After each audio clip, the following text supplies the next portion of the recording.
آپ پہ الزام تو یہ لگا نا کہ آپ ظاہر ہے کہ پارٹی کے اندر دھڑے بندی ہوتی ہے، گروپس ہوتے ہیں. جب عمران خان باہر تھے تب بھی گروپس تھے. جہانگیر ترین کا گروپ علیحدہ تھا، شاہ محمود قریشی کا علیحدہ تھا، پھر چھوٹی چھوٹی دھڑے بندیاں ہوتی ہیں، علاقے کی ہوتی ہیں. یہ تو سارا کچھ چلتا رہتا ہے. لیکن آپ پہ تو باقاعدہ یہ الزام پارٹی کے اندر لگا، غداری کا الزام لگا، آپ کو کہا کہ جناب غدار ہیں. تو یہ، اور خاص طور پہ سعودی عرب کے حوالے سے جو اسٹیٹمنٹ تھی اس کے اوپر جو ہے وہ بات بنائی گئی اور یہ کہا گیا. تو آپ کی کیا ایکسپلینیشن ہے اس کے اوپر؟ Y would you give such a statement? جہاں تک غداری کی الزام کا تعلق ہے تو غداری جو ہیں وہ طرز عمل سے ثابت ہوتی ہے. میرا طرز عمل، میری تاریخ، میرا کردار پوری قوم کے سامنے ہے، پی ٹی آئی کے سامنے ہے. اور اگر وہ طرز عمل جو ہے مزاحمت کا، پی ٹی آئی کے لیے آواز اٹھانے کا، پی ٹی آئی کو جو ہے ملک میں اس کے لیے کمپین چلانے کا، وہ کسی بھی طور اگر کوئی غداری کے ساتھ لنک کر سکتا ہے تو لنک کریں، کوئی ثبوت لائیں. وہ کام میں نے کیا ہے اور وہی ایک اٹوٹ بندھن ہے ورکر اور میرے بیچ میں جو لاکھوں کی تعداد میں میرے ساتھ نکلے، وہ آج بھی میرے ساتھ محبت اور یکجہتی کا اظہار کر رہے ہیں. اور جہاں تک سعودی بیان کا تعلق ہے، سعودی بیان کے حوالے سے ایک میں نے بار بار کہا ہے، میں ہمیشہ سے ایک آزاد منش ٹائپ آدمی رہا ہوں. لیکن اس وقت میں نے نہیں سوچا تھا کہ میرے اس رائے کو جو ہے پی ٹی آئی کے ساتھ تشبیہ دی جائے گی یا پی ٹی آئی کے سر پہ توپا جائے گا. اور جس کے بعد میں نے اس پہ وضاحت کی اور اپنا وہ بیان میں نے واپس لے لیا تھا. تو لہٰذا آج بھی اگر کسی کو ڈھونڈنے سے بھی میرا کوئی ایک فعل ایسا نظر آتا ہے، آج جو میرا طرز عمل ہے، میں نے تاریخ کے ان کوڑے دان میں ڈالے گئے لوگوں کا حصہ بننا پسند نہیں کیا جنہوں نے پارٹی چھوڑی تھی. مجھے تو نکالا گیا ہے. تو لہٰذا آج اگر میرا طرز عمل جو ہے خان پہ، پارٹی پہ یا پارٹی کے ساتھیوں پہ الزام تراشیوں کا ہے، تو پھر یہ میرا کردار گواہی دے گا کہ جی واقعی میں پارٹی کو نقصان پہنچانے کے لیے سوال یہ ہوتا ہے، دیکھیں کہ آپ کیمپین چلاتے رہے، آپ نے جلسے کیے، آپ کی گرفتاری کے اوپر بہت سارے لوگ یہ بات کرتے ہیں کہ باقی لوگ تو گرفتار ہو جاتے ہیں، شیر افضل مروت گرفتار نہیں ہوا. پھر آپ کا خاص طور پہ ملک سے باہر جانا، تحریک انصاف کے تو لوگ جو ہیں وہ ٹریول آؤٹ نہیں کر سکتے، ان کے نام ایگزٹ کنٹرول لسٹ میں ہے، سٹاپ لسٹ میں ہے، نو فلائی لسٹ میں ہے. تو آپ اس دوران باہر چکر بھی لگا کر آئے.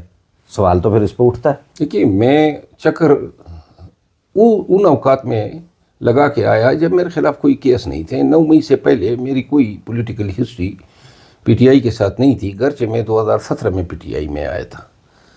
اس کے بعد میں سپریم کورٹ آف پاکستان کا وکیل ہوں اور میرے خلاف 57 مقدمات آج تک درج ہو چکے ہیں. جب بھی میں باہر گیا ہوں میں نے ہائی کورٹ سے رجوع کیا ہے اور میں نے ہائی کورٹ سے ریلیف لے کے میں بیرون ملک گیا ہوں. میں اکیلا آدمی نہیں ہوں پی ٹی آئی کا جو باہر گیا ہوں. ماں سوائے خان صاحب کے اور ماں سوائے بشرا بی بی کے تمام قیادت گئی ہے. لیکن میں اکلوتا وہ وکیل ہوں جو آپ نے کہا نا کہ گرفتار نہیں ہوتے ہیں. میں کوٹ لکھپت میں رہا ہوں. گرفتار تو خیر آپ ہوئے تھے جیل میں، یہاں اسلام آباد میں پارلیمنٹ ہاؤس سے گرفتار ہوا، وہاں اٹک میں گرفتار کی اٹیمپٹ کی گئی. میرے گھر پہ 7 چھاپے مارے گئے. میں نے جو دیکھیے بار بار اس کا ذکر کر کے میں یہ پیغام نہیں دینا چاہتا ہوں کہ میں نے جو ہے اتنی صعوبتیں اٹھائی ہیں کسی پہ احسان جتانا ہے. یہ احسان جتانا نہیں تھا، یہ میرا اپنا فیصلہ تھا. خان کے ساتھ اس کڑے دور میں کھڑے ہونے کا فیصلہ میرا اپنا تھا. پوری برضا و خوشی اور پورے ہوش و آواز کے ساتھ میں نے یہ فیصلہ کیا کہ میں نے یہ حقیقی آزادی کے لیے، خان کے نظریے کے لیے اور پاکستان میں بنیادی حقوق کے اصول کے لیے نکلنا ہے. تو لہٰذا اس کی جو بھی قیمت ہے وہ میں کسی اور کو ایٹریبیوٹ نہیں کر سکتا ہوں، وہ میں نے ہی دینی تھی اور میں نے دی ہے. باقی جو ہیں تکالیف کا اگر آپ کہتے ہیں تو میں پھر آپ کو پورا سلسلہ گنوا سکتا ہوں کہ کیا کیا مجھ پہ گزری ہے. لیکن ایک واقعہ میں بیان کر دوں، صرف ایک واقعہ بیان کر دوں.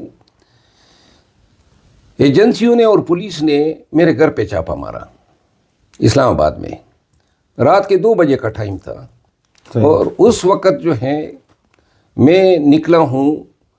پڑوسیوں کے گھر میں چھلانگ لگا کے میرے ساتھ 3-4 گارڈ تھے، وہ بھی بھاگ گئے، کیونکہ یا تو ہم گرفتار ہوتے یا پھر ہم ان پہ گولی چلاتے. ان حالات میں گولی چلانے کے جو کانسیکوینسز ہو سکتے تھے اس کا مجھے علم تھا. جب میں نکلا بعد میں جو میرے اہل خانہ کے ساتھ پیش آئے، میرا ایک چھوٹا بچہ ہے بہرام، اس وقت اس کی عمر 4.5 سال تھی. اس کو ماں سے چھین کے انہوں نے اٹھایا اور آپ کے بیٹے میرے بیٹے کو، اور ان کو کہا کہ جی اس کو ہم لے جا رہے ہیں، ورنہ آپ نے جدھر چھپایا ہے جدھر گیا ہے آپ ہمیں بتائیں. وہ بچہ جو چیخا ہے، جو رویا ہے، میرے فیملی پہ جو اس رات گزری ہے، میرا خیال ہے کہ دنیا کی کوئی راحت مجھے اس کا صلہ نہیں دے سکتی ہے، وہ قیمت ادا نہیں کر سکتی ہے. یہ کہنے کی باتیں ہیں اور باہر بیٹھ کے الزام تراشیوں کی باتیں ہیں، اور ان الزام تراشیوں کے پیچھے، ان پروپیگنڈا مشینوں کے پیچھے حقیقت میں وہی کمپنی کے لوگ کار فرما ہوتے ہیں جو یہ چاہتے ہیں کہ پارٹی میں جو ہیں ان لوگوں کا گراف گرا کے پارٹی کو اور خان کو نقصان دیا جائے. آج بھی اگر میں جس مقام پہ ہوں، اور اگر پہلے بھی میں تھا، تو میں خان کے لیے لوگوں کو نکالتا تھا، جلسے جلوس